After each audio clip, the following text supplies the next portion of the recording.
All right.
Cam, you got a partner?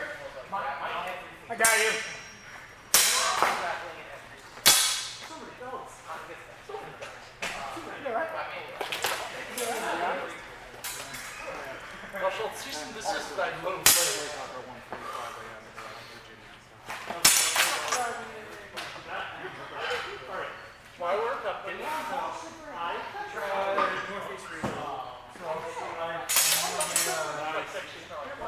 Go as far south as South Carolina, as far north as Maine. Yeah. Recording.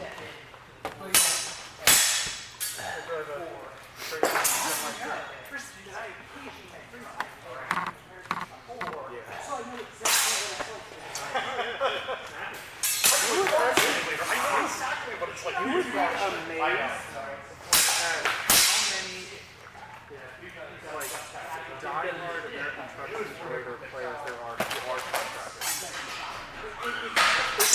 Especially there's some streamers who they have like a full sim setup in the passenger seat. So they will drive for 10 hours and then they will, use the bathroom, turn on their Twitch stream, sit in the passenger seat and do the same thing for 10 more hours.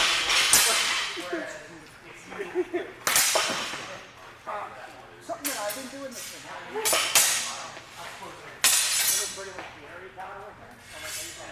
What, for Spartan or truck drivers? It helps you with those log game sessions. Yeah, no, I should do some electrolytes. I mean, I'm good about hiking. I just haven't. I should start doing it here. When I come here, I mean, Yeah, especially as it's getting hotter and sweaty. Hey, that's my line. That was Nate's line. Cool. I said it first and just do a couple of. Alan said it first. I said it. I mean, there's the two big ones. There's American Truck and I agree copyright. they're the same company. Yeah. more like a Gandalf. Who could play a sex game? Start on my line. That's goat What about the first thing? You know that's the first thing we'll watch when we get Marvel. Oh yeah, because I've never watched it. That actually got really popular on for a while. I feel like Lord of the Rings and Star Wars are in the same vein. It's like people are like, you haven't seen it? No, I haven't. I think Lord of the Rings is literally like Star Wars is like evil. it's number one movie to see, no matter what. I don't know. I think I've put that. So much. Fight whoever you want to fight. I'm playing Dragon number one. Yeah.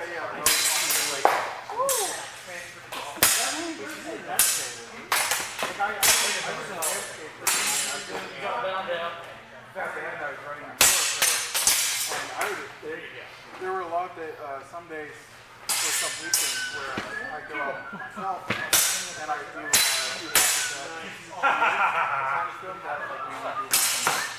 and I I just mow all the time. There's one thing where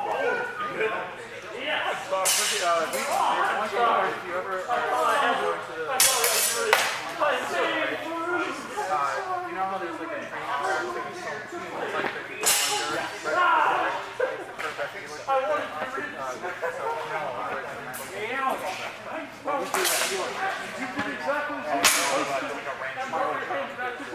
but right in front of those trains, and I used to know that field once a month with the professional.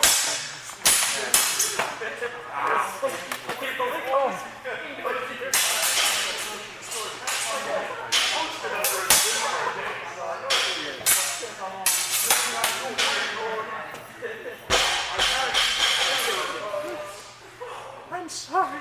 Oh, it's okay. I've had about 4 bruises going up my arm for the past week. The old tiger stripe going on. It's about to be about 6 or 7 now. Listen, at least you're not me and showed up with things that counted as elbows for tournaments. And then every single fucking shot missed and hit that nice funny bone. I could not lift this fucking arm by the end of my first tournament. I'm feeling that. I'll say, keep it moving. Keep blood going to it. I'm sorry. Do you have any critiques for me? Aiden, thank you for the class. Thank you. Oh, what's your YouTube channel? Can you send that to me over Discord? Yeah, I got you covered. Your thrusts come in a little bit low, which is where a lot of those doubles ended up. Like either you would throw that kind of like rotating hip cut, or like thrust down here, and my sword's still up here doing things, and we would just fucking bring each other. That's all I'm thinking of. I'm personally very scared to go higher with you because you have this locked down. Yeah. Well, this isn't as much of a target for you anymore. Like you're good at getting your hands to the right spot and not like having to go parry me way the hell out of dodge. Like you kind of know how far you need to get to not get hit in the head. Yeah. And a couple of those head hits I don't think had enough on them to have been called, or the judges just wouldn't have fucking seen them. Yeah. I'm well aware that my favorite cut that Zorn is like invisible to judges. Just the anime shot, but unga bunga. But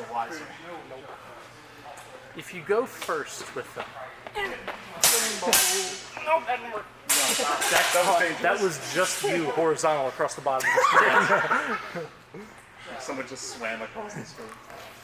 But if you go first with even those low thrusts, you're connecting and deep enough that if you do the thing from the Sword and Buckler class where you like hit and then come bring your hands up, which you did a couple times actually, even when you didn't get the thrust, you got your hands above you. If you can get that thrust first and then get your hands up, then it won't matter. And are you competing at Rev Rum? Yes. Then it even matters less. You stepped in and shivved the guy, and he did nothing. From an earlier age. And then, obviously, after that comes like, hey, you should probably parry that. It sucks to get hit in the head, but if you get that thrust and you can get that that kind of just like roll up to cover, I think you can get a lot of mileage out of that. Okay. Like you're getting the thrust, and even when you're not getting it, you're kind of ending with it like here and a couple. I have a Conway myself. It was at least once, but I think you got it a couple other times where like you got it, immediately went for some kind of press or just hit it and brought that one-handed around. That's my signature. Yep. Yeah, which works perfectly off a missed thrust. Like if you just fucking send that thrust, and even if they parry it, just immediately roll off with one hand. All day. Yeah. I got a solid grapple on Shaney with that, which feels great. So what is?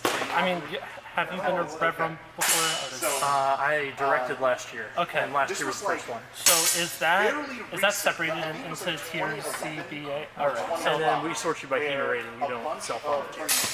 All right. So it won't be up jump people trying to fight down, and it won't be people that should be in tier C going up to All A. right. This is my first tournament, so I don't know how it's Were you in a Clash of the Cash? No. Yep, it will be your first tournament then. Yep.